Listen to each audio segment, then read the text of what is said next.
Émission spéciale élections législatives sur Sensation.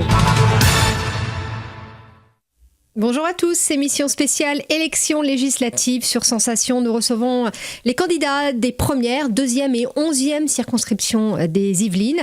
Et avec moi Jean-Michel Fourgouze, bonjour.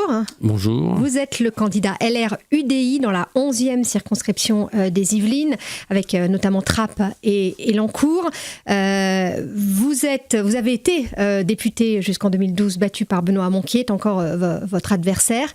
Dites-nous pourquoi vous vous relancez dans la bataille. Parce que je me bats sur l'éducation. Je suis un ancien chercheur d'éducation nationale, je suis docteur en psychologie, j'écris pas mal de bouquins sur l'éducation.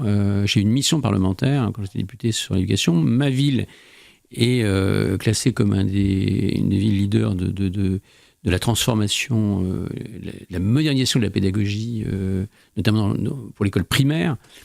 Donc ça me passionne, et pour cela, pour avancer encore, on a besoin de travailler avec le ministre de l'Éducation. D'ailleurs, Jean-Michel Blanquer est un garçon sérieux, un ministre compétent. Là-dessus, je salue en tout cas cette nomination. C'est pas Vincent Payan ou Benoît Hamon. Vous voyez, donc là, effectivement, c'est encourageant pour aller plus loin, donc travailler et pousser l'expérience d'Elancourt beaucoup plus loin et l'étendre au secondaire et au supérieur, notamment avec la création de l'université Paris-Saclay, qui devrait être la première université française. Donc c'est un projet pour l'éducation qui est très enthousiasmant. Donc voilà pourquoi j'y retourne aussi. Vous avez parlé du ministre de l'Éducation. Le Premier ministre vient de vos rangs. Est-ce que si vous êtes député, vous serez dans l'opposition ? Non, mais par exemple, sur les rythmes scolaires, qui est quand même une des réformes quand même dans le genre fumisterie, on n'a pas fait mieux depuis un certain temps. J'avais prévenu d'ailleurs, M. Payan m'avait dit que ça coûterait zéro, ça va coûter 5 milliards, vous voyez, aux contribuables. Par exemple, M. Macron a enlevé cette réforme qui est un drame, parce qu'elle tape directement la concentration des enfants. Donc elle tape les résultats scolaires. Donc il faut arrêter ça. Je veux dire, ça ne marche pas, c'est un échec total ce truc. Donc écoutez, a priori, je ne sais pas si j'étais entendu, j'avais monté quand même un collectif avec 1000 maires. Hein, donc j'ai tout de suite été interviewé quand il y a eu cette décision. Donc bien sûr, oui, quand c'est bien, je le dis. Là, c'est une bonne décision de Macron, mais écoutez, j'y vais. Voilà, quand ce sera bien, tout ce qui sera favorable à l'éducation dans le bon sens et pour l'emploi, je le voterai sans état d'âme.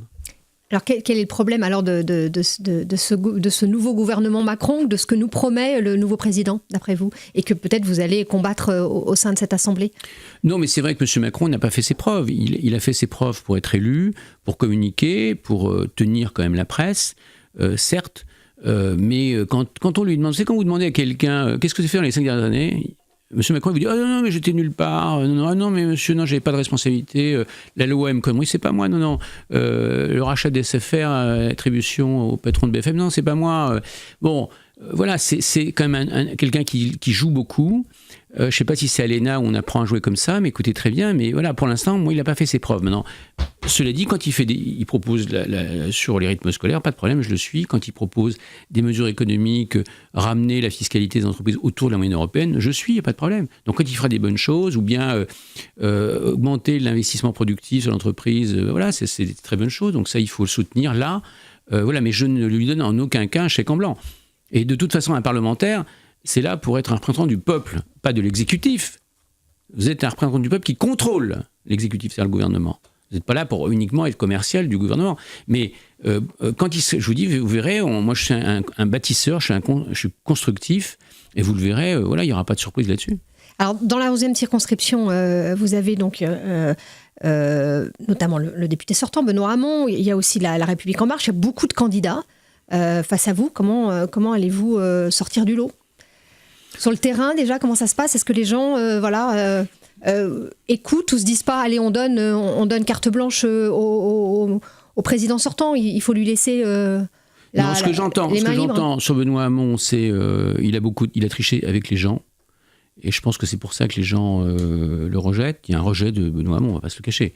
Mais il a trop joué, quoi. Il a 1000 chômeurs de plus à Trappes. Il avait promis des emplois à tout le monde. Le communautarisme à Trappes, c'est ingérable. Même c'est défavorable pour les musulmans. Les musulmans modérés ne s'y retrouvent pas. Donc on a les rythmes scolaires, ça coûte une fortune, ça a ruiné la ville de Trappes. Pour quel résultat ? Donc lui, je pense que c'est classé. Je peux me tromper, hein, c'est pas une science exacte la politique, mais bon, je ne sens pas sur le terrain. Bon. Alors après, vous avez... Alors les gens se recherchent un peu, il y a 13 candidats, essentiellement les gens de gauche, hein, c'est très divisé. Moi j'ai le Front National en face de moi, bon j'ai compris, bon, voilà, mais c'est tout. Donc voilà, alors après il y a En Marche, mais En Marche, écoutez, la candidate de En Marche, elle présentait son site hier, elle fait une réunion publique où elle présente son site, où elle met 6 communes, il y a 7 communes quand même dans la circonscription, elle a oublié une commune, bon, c'est Trappes en plus, oui, bon. Bon, c'est incompréhensible. Après, elle écrit La Verrière, elle fait une erreur à La Verrière, elle met qu'un R au lieu de 2. Non, mais c'est pas très grave, mais ce que je veux dire, c'est que on parle des dossiers avec elle ne connaît aucun des dossiers de la circonscription. Elle ne connaît même pas les maires. Enfin, quand vous êtes député, vous allez essentiellement travailler avec les maires, qui sont des sources d'information et d'action très importantes. Moi, j'ai 5 maires qui me soutiennent sur les 7. Elle n'a aucun maire. Elle arrive, elle ne connaît pas les dossiers. Bon, alors elle est issue, elle s'occupe beaucoup d'un peu d'international. Bon, elle est d'origine algérienne, et puis son suppléant est d'origine marocaine. Bon, ils ont une bonne compréhension de tout ce problème un peu international. Voilà. Mais très bien. Mais pour Trappes, bon, certainement. Mais Trappes, c'est que 20%, à la limite. Bon, on ne comprend pas très bien. Et voilà, ils ne s'intéressent pas aux grands problèmes nationaux, sur l'emploi, sur l'éducation. Aucun discours. Sur la sécurité, aucun discours, ou sur la laïcité.